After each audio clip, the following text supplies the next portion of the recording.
Hello again, welcome back. Today I wanted to talk a bit about protecting one's conscious energy, which I think it's an important thing to cultivate in our lives when we think about the things that we habitually pay attention to, things that we have a tendency to allow into our mental space. And I think I want people to have sort of discernment and cultivate a kind of judgment um, surrounding the things that they allow their mind to wander to the things in their head that they give conscious space to.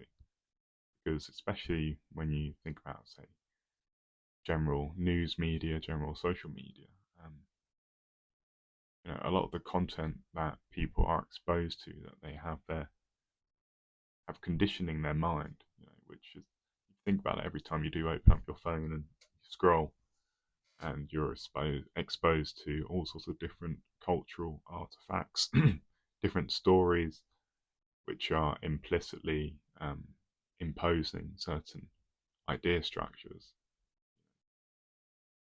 We often sort of like unconsciously absorb it and absorb all of it, even stuff which is perhaps not the healthiest for our mental well-being to absorb. You know, take a sort of a simple example. When you look at general news media, mainstream news media, it will typically tend to be a negative slant.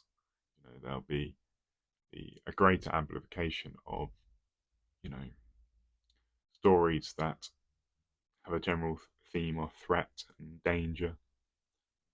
Um, and when you're constantly enmeshed in sort of news articles, news media, has this sort of general scary tone, that that it triggers your stress response. It triggers your internal anxiety responses, and whether you're not consciously aware of it, that general aura is going to be carried into all your, you know, actions that follow that.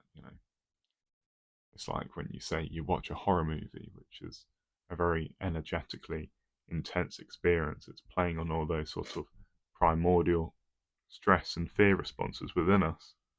If you sort of introspect on what you do after watching a movie like that, you're going to be very physiologically tired, because you've exhausted a lot of cortisol, a lot of your stress hormones, and you'll struggle to really be productive after that. I mean, that is why sort of movies like that, horrors, are so captivating, because people people like those very high emotional states, high emotional arousal states. But they are quite exhausting on our systems, on our mental energies and stuff. And that's why we should be conscious of what we give space to within our mind, what we expose our gaze, our attention to, because you know that sort of stuff can either sort of arouse certain emotions within us. It can even drain us of our energies. You know, if you've ever been around a sort of a overwhelmingly negative person, that can be a very emotionally and energetically draining experience. You know, it's difficult. Some people can have greater or lesser extent of an ability to erect a kind of conscious barrier between them and the person they're interacting with. But there's always that transference of energy between you and the person, and that when you're sort of surrounding people who are very energetically vibrant, very competent, very authentic, that joy, that bliss sort of leaks out from them, and it's a very magnetic force that naturally attracts people to their presence, because they're in awe of it. They want that. They want that sort of that energy. They want to bask in it. They want to share in it. They want to radiate in it. But then there will also be other people who want to sort of extract it from them, and they think this sort of the common sense sort of term for them would be an energy vampire. Someone with sort of sociopathic sort of tendencies, and they look upon social situations in the way that a sort of predator would, and they see what they could extract from people, and it's the opposite sort of outlook to someone who you know wants to sort of contribute and share within the joy of another person.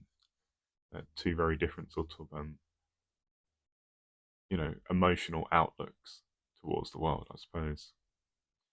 But to come back to the sort of this general topic of protecting one's conscious energies, this is something that's not just important within the domain of what sort of media, what sort of information you give space to within your mind. It's also important in the social domain regarding the sort of the different sort of tribes of friends, companions, and peers that you cultivate within your life, and particularly in the sort of the social world that humans operate within, people's workspaces, schools, colleges, universities. You're going to be exposed to a wide variety of different people, different personalities, different outlooks, dispositions to life, different sort of emotional resonances, different sort of auras, vibes that they sort of radiate and give off. And there's an interesting practice of interacting with different people and getting a taste for the wide spectrum of human beings, and you learn a lot about yourself by comparing yourself to other people, not in that sort of am I better than this person, how do I weigh up to this person, but more paying attention to just the differences between people in terms of their sort of their personalities. you know some people are more introverted than extroverted, some people are very stubborn, others more agreeable, others highly rigid conscientiousness, and others more open, flowing, and there's many different personality dimensions by which human beings vary upon, and and you know, correspondingly, there's a lot we can learn from, and you know, yeah, there's a lot we can learn from interacting with different people, from seeing the different qualities that they have that we lack, and that they can then balance us out with, particularly in the case of romantic relationships where you're trying to find a sort of a partner in which you can energetically resonate with another person. And that often means that you don't necessarily go for someone who is exactly the same as you, but rather someone who complements you. And the way that the opposite poles of a magnet, they attract one another not by being the exact same, but by being opposite to one another. I mean, of course, we're all attracted to familiarity and similarity in our relationships, but it is the differences that afford a sort of more interesting complementary action between the two. And it does very much add that sort of that spice to life. You don't you allow yourself to become too comfortable if you just sort of surround yourself with the exact same personalities, the exact same energies. Um, you know, you do tend to learn much more when you do expand your horizons. Allow yourself to discover weird, quirky, eccentric people. That's something that's I've always tried to cultivate. I mean, as being myself a little bit of a eccentric person, I've always been sort of attracted to the weird and the unconventional. I mean, obviously, it's important to um, not fully, when interacting with all sorts of different people, you should have that sort of that inner resilience, inner resolve to not be totally swept up within the lives, the mental lives of other people.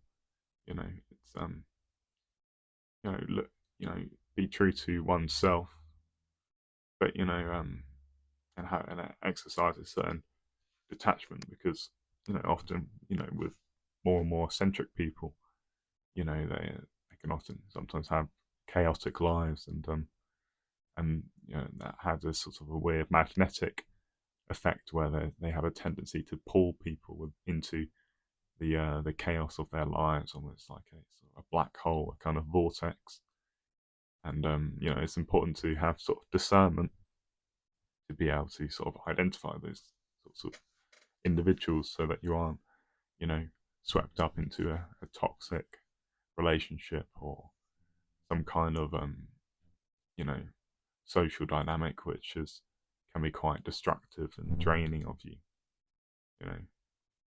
You've got to have discernment to really trust your intuitive instinct sometimes, because your intuition in social situations, when you are sort of well acquainted with your intuitive messages, I suppose, which sort of arise within the gut, that will flare when you're with a particular person, and it may give you as kind of a resonance kind of flare, a kind of flare that sort of attracts you and captivates you about the person.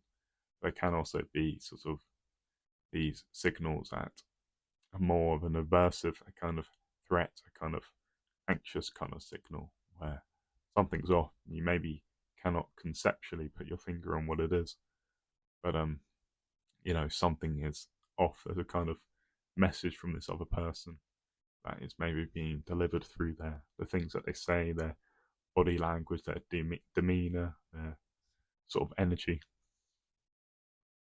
It's a kind of signal that you're detecting, which makes you sort of apprehensive about this sort of person. It's important to trust those instincts, really. You don't give sort of don't have unwavering faith in that they are sort of the correct signal at the right time, because sometimes they can be incorrect, like with all the sort of you know all the sort of things we think about. Sometimes we think accurately, sometimes we aren't thinking accurately, but it's important to use the sort of the intelligence, the resources that we have, to the best of our capabilities. And our intuition is a very useful and important guide when we're thinking about how to protect our energy. You've got to exercise discernment, like I've said many times. And sometimes we do need to fail in order to understand more about ourselves, understand how better to take care of ourselves. The pursuit of well-being, higher and higher sort of states of well-being and contentment. It's not a linear path. It's not a path of just slow and steady, gradual improvement. Sometimes there'll be grooves where you find yourself in a rut, and then you have to sort of really grapple with yourself for a bit to understand what are the certain habits and dispositions, frames of thinking that are causing you to remain in this rut. And then it's through sort of that understanding, through really understanding it, that you can release that sort of that tension point, and then relax into a sort of quote unquote higher vibration, or you can kind of ascend in understanding yourself and understanding the ways in which you hold yourself back psychologically. And then you can also discover different ways to ascend your thinking, ascend your state of mental well-being. And there's loads of different ways to do that, to raise your conscious energies. Very much, as I've sort of talked about, regulating your media consumption is one method.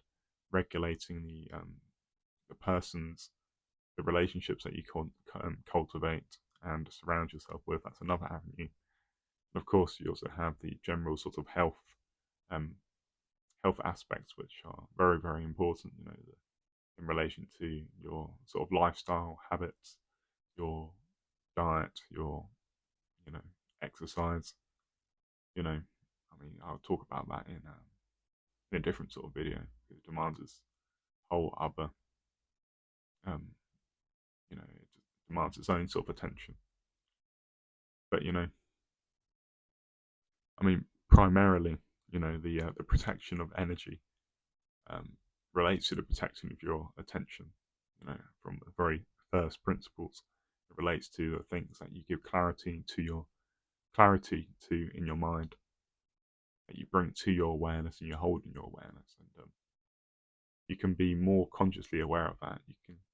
You cultivate that through mindfulness, and that will free you from really losing yourself in distraction, losing yourself in those cycles of attention capture, which are very much prevalent in our modern kind of world, modern attention economy, as it's sometimes called. This is, it's a skill that has to be cultivated, and you learn through failure. So really, be patient with yourself as you sort of go through life. Be patient with yourself with anything that you do, because there are no quick fixes. And if you think you've got a quick fix, then you're probably wrong. This is a long journey that we're all on, and it pays well to be patient. So, thumbs up. That's been interesting. Bit of a rambly one, but I hope it wasn't too dense and tangential. Anyways, enjoy the rest of your day.